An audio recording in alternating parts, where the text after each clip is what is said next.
आज आपको मैं अपने आबाई घर लेकर आई हूँ। ये पुराना प्री मुग़ल कस्बा है जिसका नाम है शेरगढ़। और शेरगढ़ इसलिए कि 500 साल पहले शेर शाह सूरी ने इसको गैरिजन किया था और उनके एक गवर्नर थे जिन्होंने इस शहर के इर्द गिर्द, इस छोटी सी बस्ती के इर्द गिर्द एक दीवार बनाई थी और इसका नाम डल गया। और 500 साल पहले ही हमारे जद्दे अमजद हज़रत दाऊद बंदगी किरमानी, किरमान जो कि ईरान में है, वहाँ से कूच करके यहाँ आए इस्लाम की तलकीन करने। करीबन उसी वक्त जब मुग़लिया सल्तनत इस्टेब्लिश हो चुकी थी तो अकबर बादशाह के ज़माने में मुल्ला बदायूनी यहाँ तशरीफ़ लाए। उन्होंने हज़रत दाऊद बंदगी किरमानी को मुग़ल आज़म जलालुद्दीन मोहम्मद अकबर का दावतनामा पेश किया और कहा कि आप फ़तेहपुर सीकरी आइए, बादशाह सलामत आपसे दीन इलाही पे मशावरत करना चाहते हैं। अब दीन इलाही का जो सारा कॉन्सेप्ट था वो एक शेखुल इस्लाम के लिए मुश्किल था उसको एक्सेप्ट करना। तो हज़रत दाऊद बंदगी किरमानी ने बड़ी तमीज़ से मुल्ला बदायूनी को कहा कि जी मैं दरवेश हूँ और मेरा शाह के दरबार में कोई काम नहीं। मुल्ला बदायूनी उनका जवाब लेके वापस चले गए और हमारे जद्दे अमजद हज़रत दाऊद बंदगी किरमानी को यकीन था कि बादशाह का गज़ब ज़रूर उन पर टूटेगा क्योंकि वो इनकार के आदी नहीं। लेकिन अकबर बादशाह ने ये बाद में प्रूव किया कि उन जैसे रवादार शख्स शायद ही हिंदुस्तान पे हुक्मरान हुए हैं। उनकी रवादारी और उनकी टॉलरेंस, उनकी फराख दिली ने हज़रत दाऊद बंदगी किरमानी को ना छेड़ा और वो यहाँ तलकीन करते रहे। अकबर बादशाह ने दीन इलाही बनाया, उसका जो हुआ वो आप लोगों को मालूम है। लेकिन Akbar has been one of the greatest rulers of the subcontinent. मेरे साथ आज मौजूद हैं एक बड़े पुराने शख्स, इस शेरगढ़ की धरती में बसने वाले, जिनका मेरे आबाओ अजदाद के साथ बड़ा करीबी ताल्लुक़ रहा है और इस इलाके की तारीख़ पे बड़ी गहरी नज़र रखते हैं। मिलिए बाबा करम इलाही से। बाबा सलाम। वालेकुम सलाम। की हाल है बाबा? दुआवां। तुसी मेरे वड़कियां दे नाल रहे हो जी, लेकिन उस तो पहले भी तुहाडी एक जिंदगी सी जी जी। ते मैं दसो कि तुसी इत्थों दी ते पैदावार नहीं हो। मैंने पता है कि तुसी शेरगढ़ दे एक नेड़े कस्बा है जी, पिंड गौर खड़ेपर शरीफ दे नेड़े, उथों दे रहण वाले जी जी। अच्छा, उनदे बाद तुसी किथे गए? उस तो बाद जी मौत नाल मुकाबला ने, क्यों कि माँ बाप से जिहड़ा अल्लाह नूं प्यारा हो गया। साडा बाप बा सी, सानूं लैके भैन दे दरवाजे ते तारा संग चला गया जपालपुर। उत्थे फिर रह आया। उस तो बाद कुछ तो होशो हवास संभाली, आपस च झगड़े हुंदे आवांदे रहे। उस तो बाद मैं महंत गिरधारी लाल को चला। महंत गिरधारी लाल जो कि यहाँ भुम्मन शाह एक जगह है, वहाँ कदीम हवेलियाँ हैं, किसी दिन आपको वहाँ भी ले जाएंगे। और भुम्मन शाह, भुम्मन एक पुरानी हिंदू फैमिली थी, बड़ी वड्डी गद्दी सी। और वहाँ पर भुम्मन शाह के इलाके में महंत गिरधारी लाल बहुत बड़े ज़िम्मेदार थे।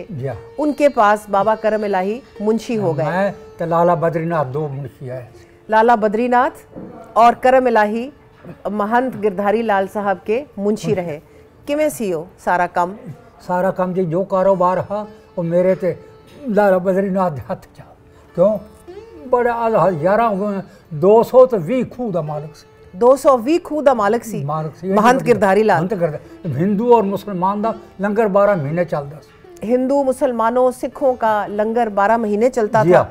उन्होंने दी आपस विच किसी दा तफरका नहीं सन करदे, कोई तफरका नहीं। और कोई हिंदू मुसलमान, हिंदू दा हिंदू पका रहे ने, मुसलमाना दा मुसलमान का पका रहे, मुसलमान खवा रहे, हिंदू हिंदू खवा रहे, कोई इतराज नहीं। बड़ी गल है बाबा, यानी कि इतनी खुश उसलूबी थी, कम्यूनल हार्मनी थी कि हिंदू मुसलमान सिख एक ही जगह बैठ के खाते थे। बिल्कुल। ते मुड़ बाबा की होया जो उसके बाद तुसी उन्होंने अपना गांधी दी टाई तो गल चली। अंग्रेज़ ने सवाल किया, उन्हें कहा साडा लिबास पा के साड़ी तोहीन कर रहे हैं। तो उस वक्त गांधी ने सोचा भी असा ना दी टाई लाई तो तोहीन है, साढ़े तो जब सरदारी कर साड़ी तोहीन ही नहीं। फिर कैद आज़म के कोल गया, मिल के तो गलबात की।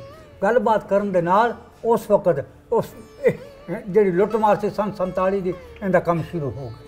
शुरू होने के नाल जो कुछ भी आ अंग्रेज़ ने बदबयानती की, नहीं तो साड़ी हद ये दिल्ली तक। बाबा करम इलाही कहते हैं इनकी अपनी दानिश के मुताबिक कि जो जद्दोजहद आज़ादी थी वो उस वक्त शुरू हुई जब महात्मा गांधी ने साउथ अफ्रीका में फ़ैसला किया कि इनकी अंग्रेज़ों का लिबास नहीं पहनना, फ़र्स्ट क्लास में ही ट्रैवल करना है, और ये जो इम्तियाज़ करते हैं अपार्टाइड के ख़िलाफ़, उन्होंने वहाँ पर जद्दोजहद शुरू की। फिर हिंदुस्तान आए और ये बाबा करम इलाही अपनी ज़बान में हमें बता रहे हैं कि असल में जद्दोजहद आज़ादी जो है वो कैसे शुरू हुई। बाबा महंत गिरधारी लाल उरां दे जान दे बाद जी उन्हां तू मैं दस्सिया सी ना कि एक अजीब तरीके नाल फैसला किया कि उन्हां पाकिस्तान विच रहना है या हिंदुस्तान विच रहना है। दो दीवे बाले एडे खूहां दे मालिक सन, एडे वड्डे जिम्मेदार सन, फैसला किवें कीता उन्होंने? फैसला यह किया जिस वक्त गड़बड़े चल पी हिंदू हिंदू मुसलमान अलग अलग हो जान, जिस वक्त ये कहानी उन्हें मैं इलाके सद के दो दीवे बाले, एक पाकिस्तान का एक हिंदुस्तान का, दो दीवे बाले जेड़ा बुझ गया उस पासे टुर गया, क्या कि हिंदुस्तान का जेड़ा दीवा सी वो बुझ गया। उसने खिलाओ थोड़ी मेरी फी अमान अल्लाह, लड़िया बोला माफ कर, तो चला गया मान चला गया। उस तो बाद फिर मैं मौजे सेती आया, इत्थे आन के चंद दिन रहा।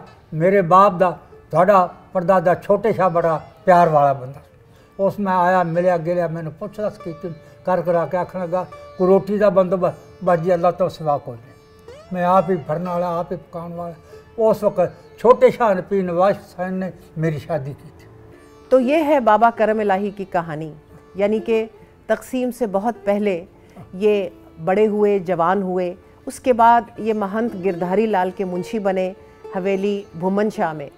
और जब तकसीम हुई गिरधारी लाल साहब ने फ़ैसला किया, हालांकि वो यहाँ के बहुत बड़े ज़िम्मेदार थे, कि वो हिंदुस्तान कूच कर जाएंगे। और फिर बाबा करम इलाही हमारे परदादा के पास आए और उसके बाद उनकी मुलाजमत इन्होंने की। ये मेरा आबाई गांव आपको मैंने बताया कई सदियों पुराना है, कम से कम इसकी जो तारीख़ हम जानते हैं वो 500 साल पुरानी है। यहाँ की कुछ कदीम इमारत आपको दिखाते हैं, आइए हमारे साथ चलिए। ये वो दर है जहाँ पर हमारे बड़े इससे गुज़रा करते थे। वालिद साहब कहते हैं जब वो छोटे थे तो यहाँ चूड़ी अग्रनियाँ बैठा करती थीं। और ये हमारी पुरानी हवेली का माथा है।